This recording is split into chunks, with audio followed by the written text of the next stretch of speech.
A Ana Paula está falando que o marido dela tem duas protrusões discais na torácica. Na dorsal. Dorsal e torácica é a mesma coisa. Cervical, lombar. Cervical, pescoço. Lombar, entre as costelas e o quadril.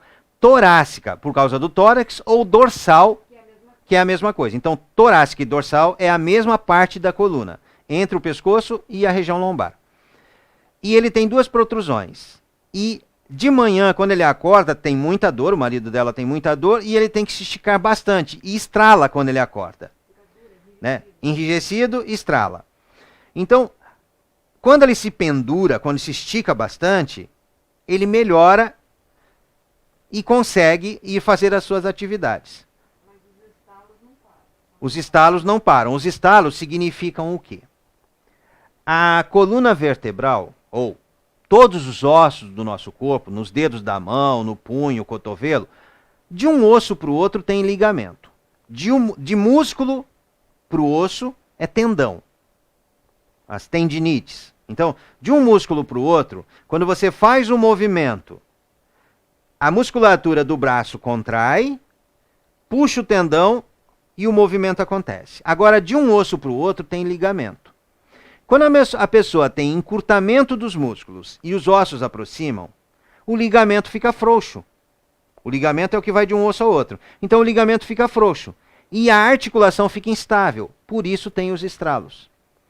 Aí, quando se faz alongamento, alonga bastante mesmo, para não deixar os ossos aproximarem, que você afasta os ossos, o ligamento estica, estabiliza a articulação, porque daí ela fica sustentada pelo conjunto de ligamentos, e aí para de ter estralos. Eu estralava muito o joelho quando eu agachava. À medida que eu fui fazendo alongamento e os ossos do joelho foram afastando, o joelho parou de estralar. Raramente o meu joelho estrala hoje em dia. Ainda acontece. Mas tem um dia que eu fico mais tempo sentado, um dia que eu estou mais tenso, que eu alongo um pouquinho menos, o corpo encolhe de novo. Agora, em relação ao que eu tinha antes de começar a me alongar, que toda vez que eu agachava o joelho estralava muito, o meu joelho não estrala praticamente nada, 99% menos do que era. E tem muitos períodos que eu fico sem estralar joelho em momento algum. Tinha uma pergunta também, antes de começar, que era se tem reversão de processo degenerativo, de discopatia. A Gabriela que perguntou se tem como recuperar discopatia degenerativa. Uma coisa que é uma grande confusão na cabeça das pessoas é essa questão da discopatia degenerativa, se é a mesma coisa que hérnia de disco, tal. Sim, a partir do momento que as vértebras aproximam e comprimem o disco. O disco, ele vai sendo amassado por aproximação das vértebras.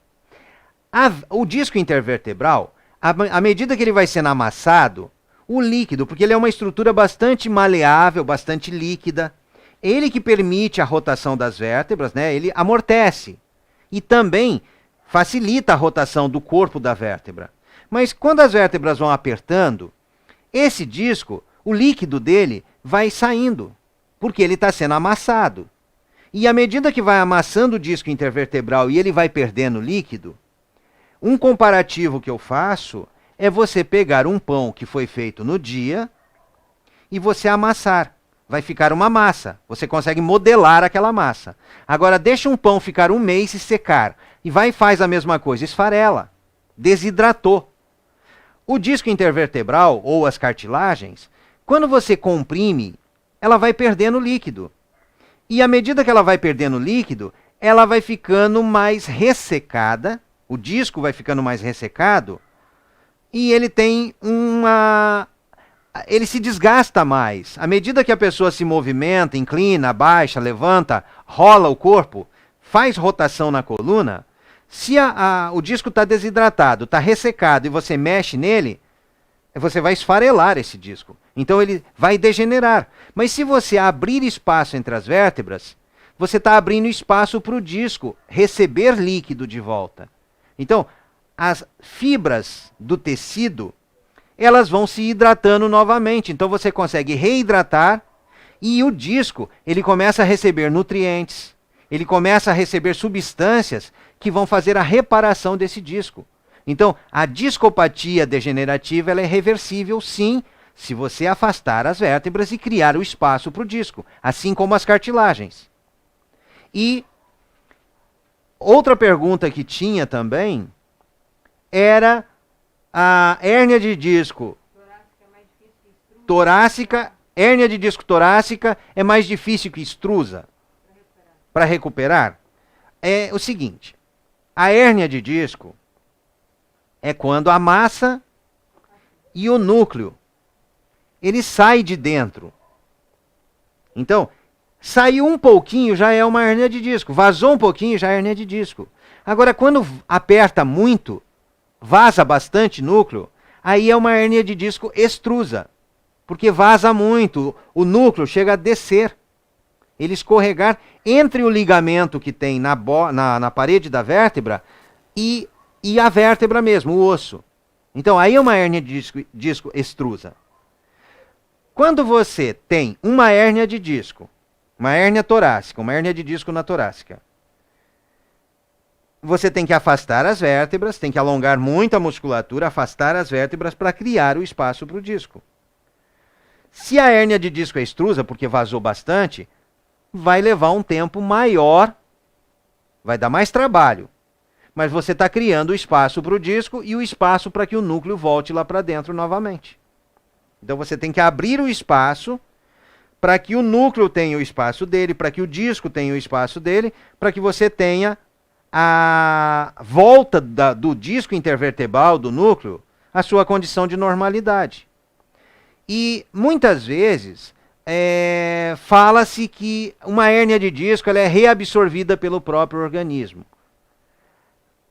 O que acontece é que o disco intervertebral ele vai sendo amassado e ele vai desidratando. Então, se você não fizer o processo de afastar as vértebras e criar o espaço, você vai ter a desidratação e a diminuição do volume de tecido, mas não que o organismo reabsorveu a hérnia naturalmente. Se você não afastar, não tem. É o tecido que ele vai ser subtraído, ele vai desaparecer. Não é porque reabsorveu a hérnia, o organismo reabsorveu. É porque ele desidratou e diminuiu a quantidade, diminuiu o volume. Assim como uma musculatura que atrofia. A pessoa tem uma lesão do nervo e o braço murcha. O braço da pessoa perde massa muscular. Quando você estimula os nervos e liga esse nervo novamente no cérebro, do cérebro até o músculo, aquele nervo volta a funcionar, aquele volume de músculo vai voltando. Eu já tive paciente que fez cirurgia, depois de acidente de carro, tinha 3 cortes na barriga. E quando eu fazia o alongamento nele, que eu soltava as pernas dele para o lado esquerdo, e o corte na barriga era do lado direito, parecia 3 gomos. Como quando você vê um melão, tem os gomos do melão, formava na barriga dele. 3 gomos aonde tinha os cortes. Depois de uns 2 anos de tratamento, a mais da metade da cicatriz, a pele regenerou, não dava mais para ver a cicatriz. Então, mesmo no corte de uma cirurgia de mais de 20 anos, à medida que foi alongando, foi mobilizando a pele com os alongamentos, com a liberação dos nervos na coluna, a pele dele foi regenerando e a cicatriz foi sumindo. Ele tinha outras áreas também, onde ele tinha lesões, e foi fazendo uma reparação. Os tecidos do corpo se reparam. Eles têm um processo de regeneração se forem estimulados para a regeneração.